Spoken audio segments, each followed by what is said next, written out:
अस्सलामुअलैकुम फ्रेंड्स, आप देख रहे हैं काशिफ टेक यूट्यूब चैनल और मैं हूं काशिफ करीम। फ्रेंड्स, आज की वीडियो में मैं आपको बताऊंगा कि अगर आपकी बैटरी प्रॉब्लम कर रही है, वो चार्ज होने के बाद बैकअप नहीं दे रही, तो इसके साथ क्या करना चाहिए। मैं तरीक़ाकार भी दिखाऊंगा कि ये तरीक़ाकार हमारे लिए बेहतरीन होगा या कोई और हम इसका हल निकालें।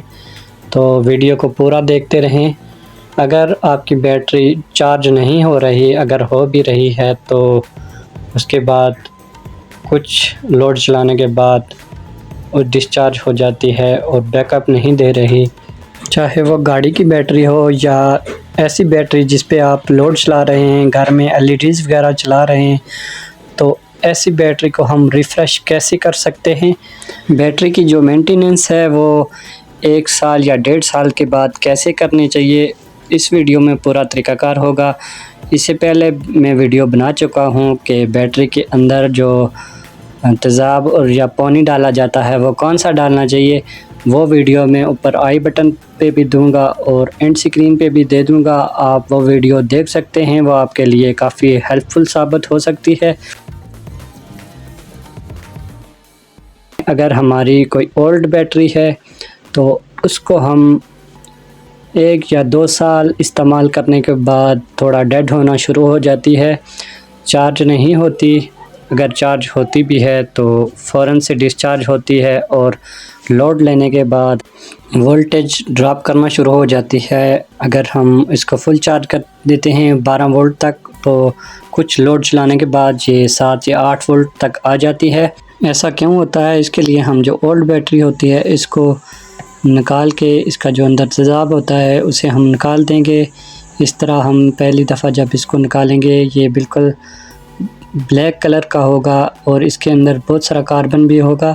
और इसके बाद हम जो सादा पानी है उसके साथ इसको वॉश करेंगे और इसके जो जितने भी इसकी जो प्लेट्स हैं उनको भी वॉश करेंगे। इसके लिए हमें ये जो मीठा सोडा होता है इसका इस्तेमाल करेंगे।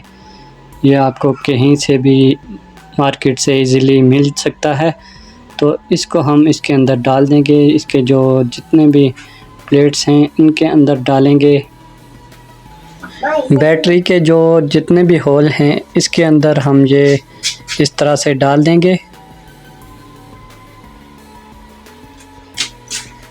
इसके जो जितनी भी प्लेट्स लगी हुई हैं इनको हम अंदर से वॉश करेंगे। जो इसका कार्बन जमा होता है वो इस केमिकल के थ्रू बाहर आ जाता है। जो जब ये रिएक्शन करता है तो बैटरी बॉयल होना शुरू हो जाती है और इसका जो अंदर कार्बन होता है वो बाहर निकलना शुरू हो जाता है और इस तरह से जो हम पानी डालते हैं उसका रंग भी काला हो जाता है। इसके अंदर सोडा डालने के बाद हम पानी के लेवल को फुल कर देंगे इस तरह से। इसके जो तमाम होल हैं इनके अंदर हम पानी को फुल करेंगे और ये देखें बॉयलिंग शुरू हो गई है। इसके अंदर जो सोडा डाला गया है उसका रिएक्शन शुरू होने के बाद इसके जो अंदर तेज़ाब डाला गया होता है या जो साल या 1.5 साल के अंदर कुछ जम जाता है और कुछ कार्बन भी इसकी प्लेट के अंदर जम जाता है, वो इस रिएक्शन की मदद से बाहर आ जाता है। इसको हम कुछ देर इसी तरह रहने देंगे ताकि अच्छी तरह से इसका जो कार्बन होता है वो बाहर आ जाए।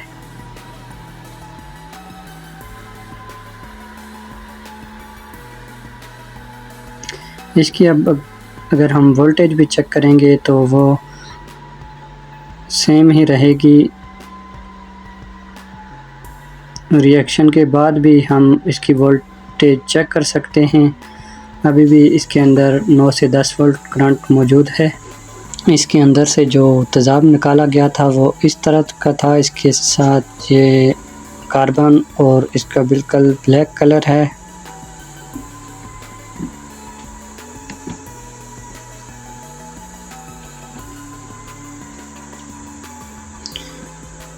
ये हम तकरीबन 5 से 10 मिनट तक इसी तरह बैटरी को छोड़ेंगे और कुछ देर के बाद हम बैटरी को उल्टा करेंगे ताकि इसका जो अंदर रिएक्शन हुआ है वो कार्बन और जो इसका पानी है वो बाहर निकल जाए। आप देख सकते हैं ये इसका जो कार्बन है वो बाहर आ गया है। इसको अब हम मज़ीद साफ़ करेंगे अच्छी तरह से।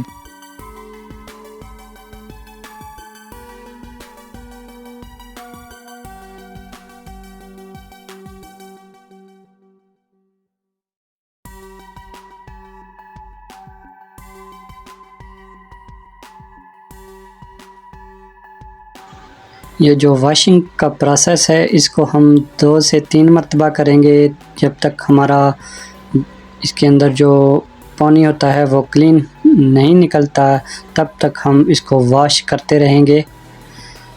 अभी भी ये देखें इसका रंग काला ही निकलता है और साथ में कार्बन भी आ रहा है। अभी इसको मज़ीद साफ़ करना पड़ेगा। इसको हम बिल्कुल अच्छी तरह से 2-3 मरतबा साफ़ करेंगे।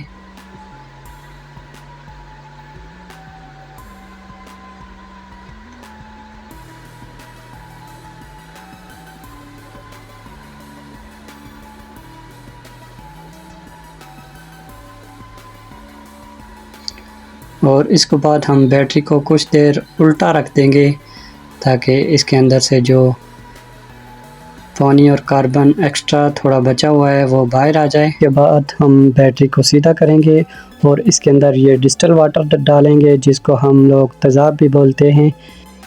ये असल में डिस्टिल वाटर होता है। ये किसी भी अच्छी कंपनी का आप यूज़ कर सकते हैं जिसका TDS लेवल 0 हो।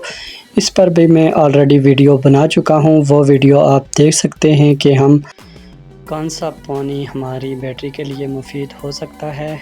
वो वीडियो भी एंड स्क्रीन पे आपको मिल जाएगी। तो इसका लेवल हम मैक्सिमम तक रख लेते हैं। अगर आप घर में यूज़ करते हैं तो यहाँ पर आप मैक्सिमम लेवल तक कर लें, और अगर आप गाड़ी में यूज़ कर रहे हैं तो इसका लेवल मैक्सिमम और मिनिमम लेवल है इसके सेंटर में रख सकते हैं।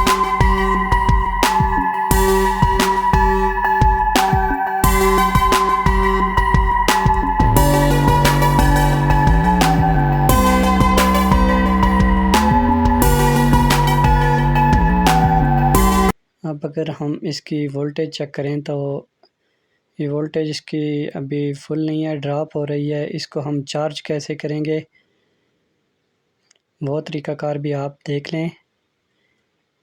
इस बैटरी को हम जो आम चार्जर होता है सबसे पहले उस पर लगाएंगे।